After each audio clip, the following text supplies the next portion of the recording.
Noelle, run away now.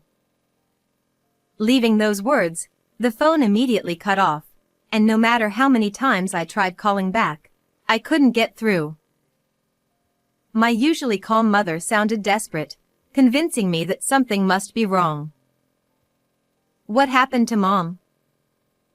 Mother had been battling an illness for several years and had recently been hospitalized. Before her hospitalization, she called every day, but now, being in the hospital, she hadn't called, which I found strange. I rushed to the hospital, but by the time I arrived, she had already passed away. This can't be happening.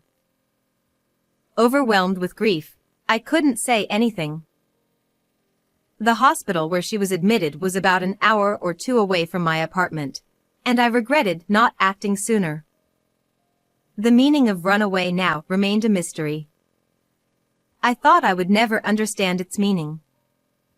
However, amidst my grief and confusion, I unexpectedly discovered the meaning behind her words. I'm Noelle, a 25-year-old office worker. My parents divorced before I can remember, and my mother raised me with great care by herself. After becoming an adult and living alone, I saw her less often, but as a child, she took me to my favorite amusement parks and sent me to college despite financial struggles. She was a very kind mother. Although she passed away after a long battle with her illness, the mysterious words "run away now" stayed in my mind. I returned to my childhood home for the first time in a while to prepare for the funeral. What is this? Feeling nostalgic as I entered the living room, I found the room in complete disarray. The wardrobes and closets were particularly ransacked, and I realized that my mother's valuables were missing. The necklace I gave her with my first paycheck was gone too. I immediately contacted the police, but they said it might be the work of a serial burglar that's been active recently. I left this matter to the police and proceeded with the funeral preparations. On that day, many people came to mourn my mother. People who had been kind to us in the past attended, bringing back nostalgic memories, but I felt a pang of loneliness realizing I would live without family from now on. Still, I decided to see my mother off with a smile, sharing memories with everyone. After the funeral, a man approached me. Long time no see. Do you remember me? I didn't recognize the man who spoke to me so familiarly and wondered if such a young person could be one of my mother's acquaintances. I'm sorry, who are you? Well, you were little, so it's not surprising you don't remember. I'm your older brother, Dominic. He smiled warmly. I was shocked to hear that I had an older brother. Moreover, I had never met this person before. As I was skeptical, Dominic showed me a photo. Look, here's Mom, and this is you.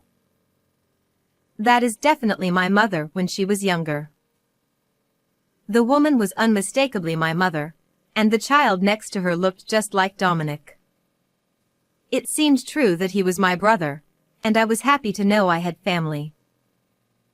But why had Mother hidden his existence from me? But I never knew I had an older brother. I see.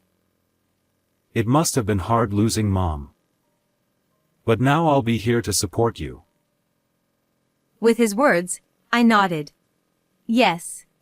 But the questions remained. I had often wished for siblings when I was young. It seemed unlike my mother not to find a way for us to meet. Maybe she had her reasons. I tried to convince myself of this and suddenly thought of something else to ask. By the way, what about Dad? Didn't he come?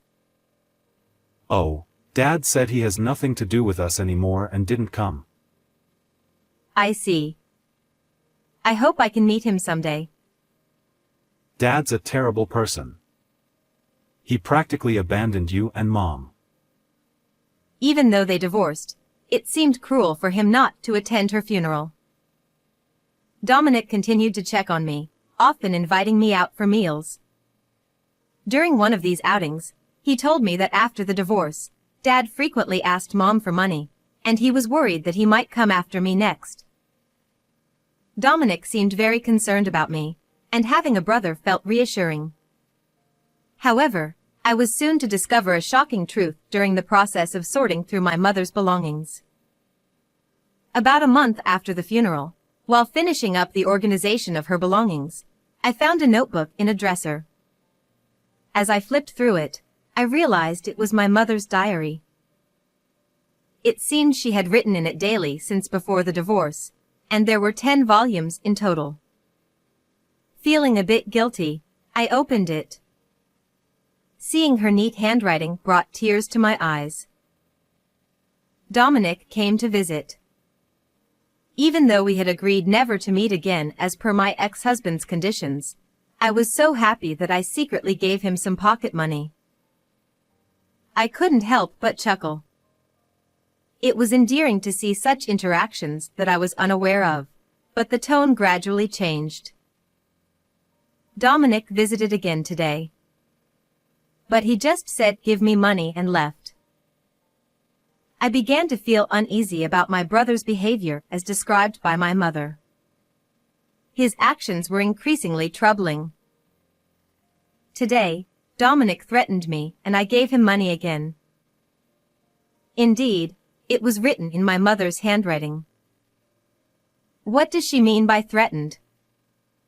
It gave me a bad feeling.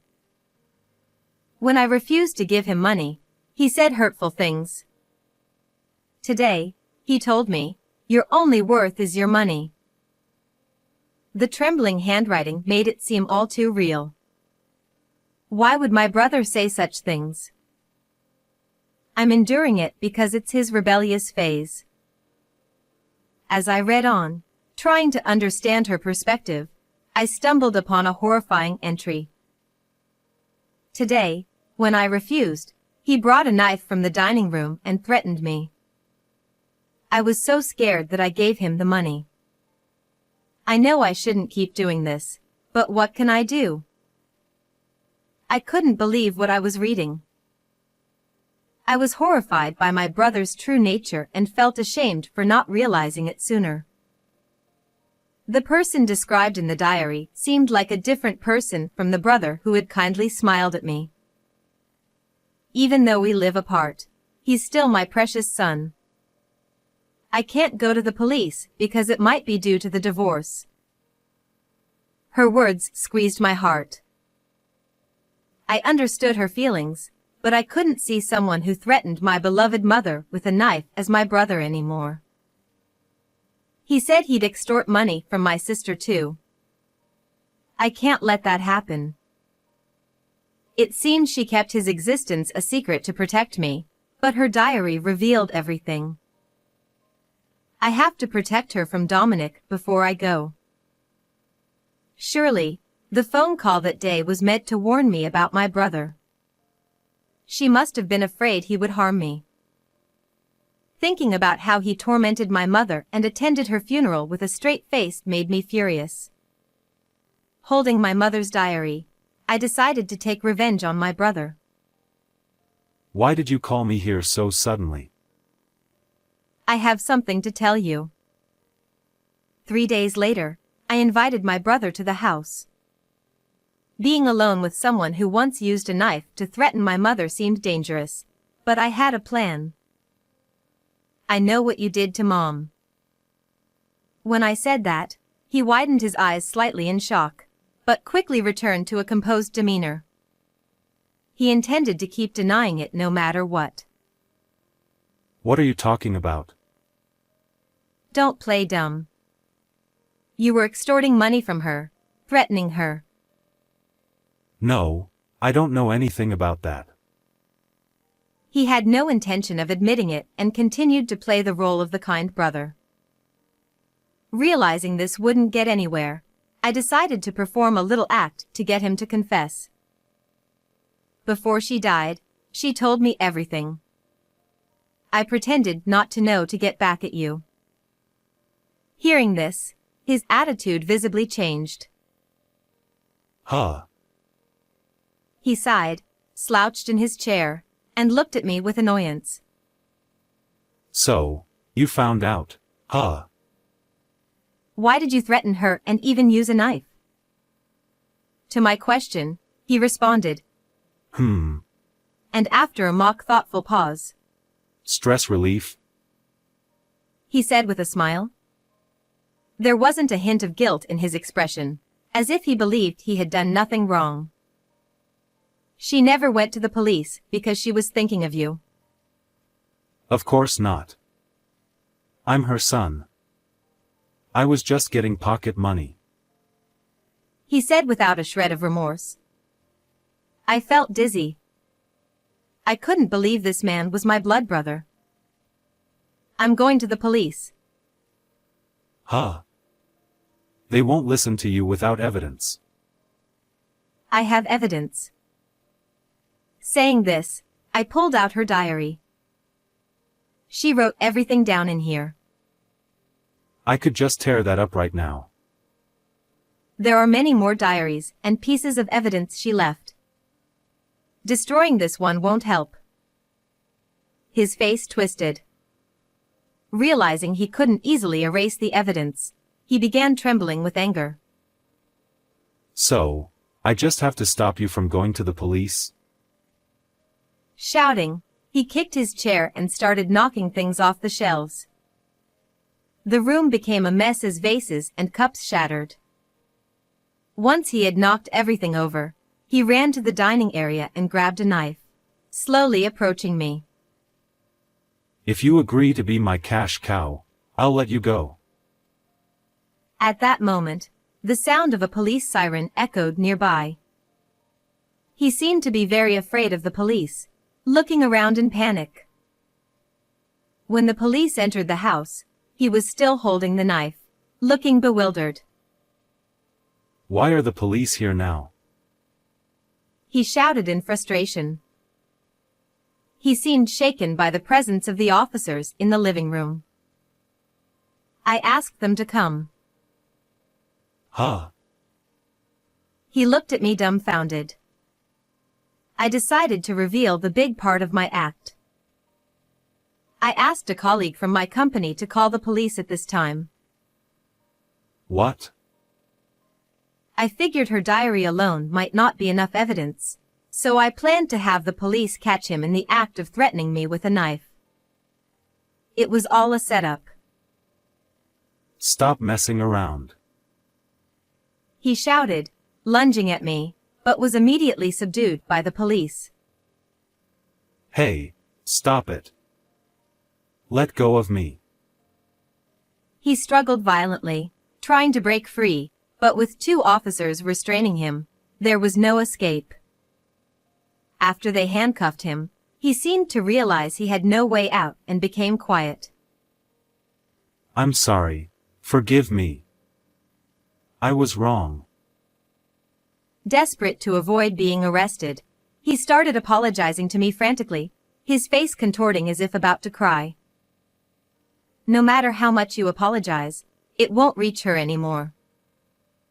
Who cares about that? Just don't involve the police. It's not that simple for us. She was always afraid of you. Parents are just cash cows for their kids. He kept cursing, but I ignored him. As he was being led away by the police, he started sobbing. I'm sorry. Please, not the police. I won't forgive you for what you did to her. Officers, take him away. As I declared this, his face twisted in agony. Thinking only of his own protection to the end, he was finally taken away by the police with a miserable look, tears and snot streaming down his face. Later, the police investigation revealed that he was a habitual burglar and was sent to prison. It seemed he had been desperately avoiding the police because he feared exposure of his past crimes.